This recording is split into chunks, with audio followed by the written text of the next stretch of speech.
Star Brethren, your #1 source for everything Starbound. Hello, I'm Kamo and welcome back to Starbound. Today we're going to be talking about the 3 Tier 5/Tier 6 crafting tables that will include all of your in-game weapons that are craftable at that stage. These are the 3, and they are basically broken up into caster, ranged, and melee. Now they all start here from the robotic crafting table. If you go into your robotic crafting table and type in table, you'll be able to find the 3 of them. Separator, Manipulator, Accelerator. Separator is your melee, Accelerator is your ranged, and Manipulator is your quote-unquote caster. Now you'll see that they require the Replicator as well.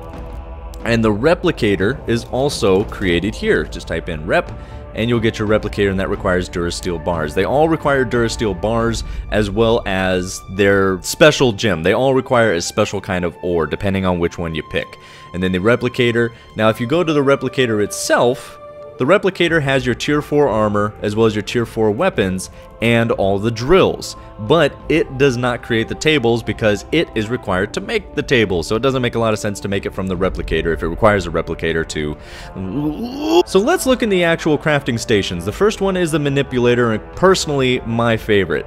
So in here, if you scroll to the top, you'll find your Tier 5 stuff and your Tier 5 staves. And you'll have your armor here. Now if you look in the armor, you'll notice that they all have very high energy, low health, and low armor. Now for the tier that it is, that might look high, but it's actually pretty low.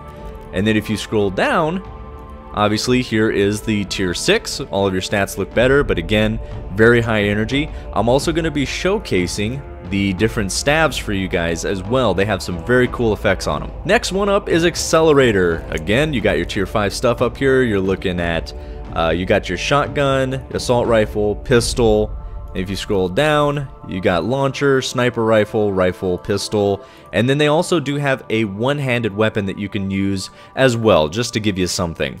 Now on these, it's more balanced, a little bit higher health, way lower energy, but better armor as well. Now that's what you're looking at if you're going to go with a ranged gear.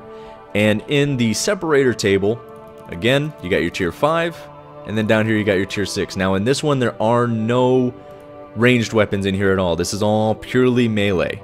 And then if you look in here, you've got the absolute highest health, highest armor, but lowest energy. Alright, let's start the showcase. First up is the Boom Blast Staff. At the cursor, it'll create a projectile that hits really hard and goes straight. It does not go in a direction, so even if I hold it up here, it doesn't go off in that direction, it goes straight.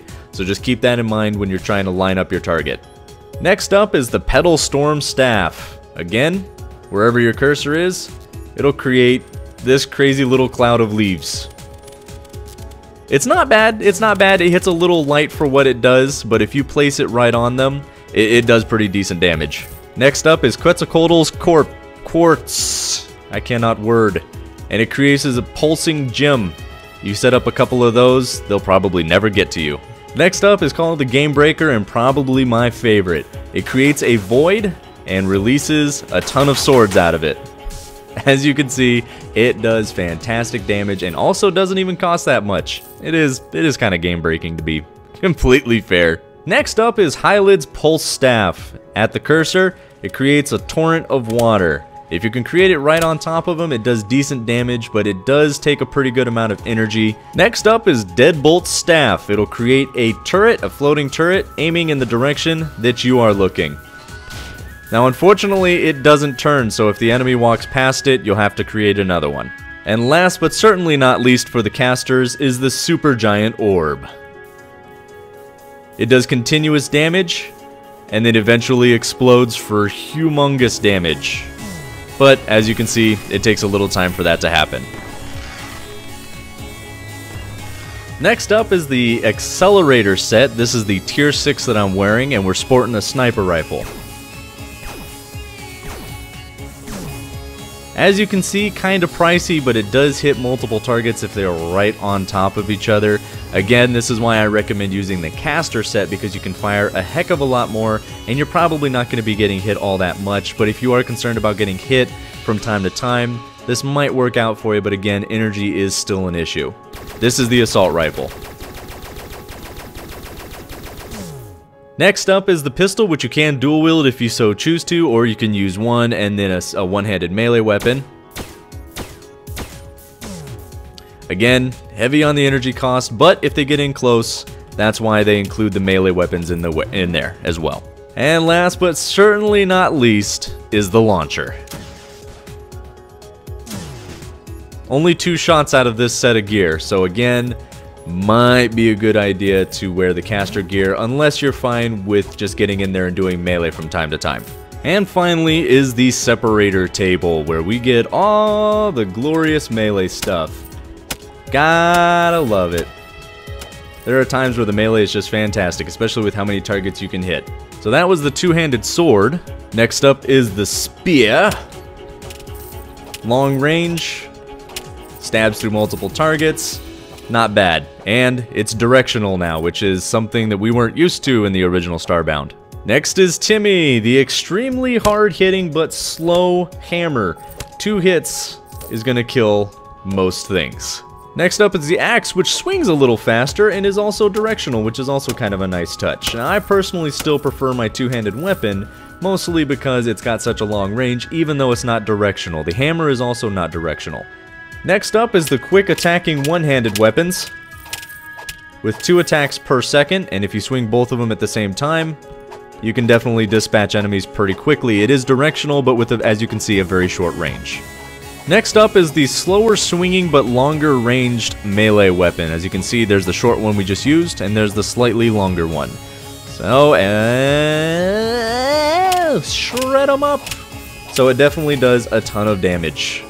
Okay, so my final verdict on things. The Accelerator set, as of right now, is extremely useless. The armor provides very little benefit over the immense amount of energy that you get from the Manipulator set, and not enough health and armor to make it worth it like the melee set does. So I highly advise against using Accelerator armor. The weapons are kind of cool to play with, especially the launcher, but comparative to the damage that you get from the caster set, even then I have to say that the ranged weapons do not match up just to the pure damage output that you get from the caster gear. So in the end, I personally prefer the caster stuff. You saw what it was capable of. You saw the massive damage output that it was capable of. Melee is also a lot of fun. If you're prone to getting hit a lot, or if you don't use things like energy dash, then you might want to invest in using the armor, but definitely do not rely on any kind of ranged weapons or caster stuff at that point, because it is extremely expensive to use those, and the melee set just does not match up to it. I hope this video helped you guys out and gave you an idea of what to expect on your tier 5 and tier 6 gear, or if you're just looking for somewhere to kind of get a showcase of what to expect so that you don't have to spend all the resources yourself. If you guys think this video will help someone else out, of course be sure to share the video, like it, all that good stuff, and in the meantime, you all take care.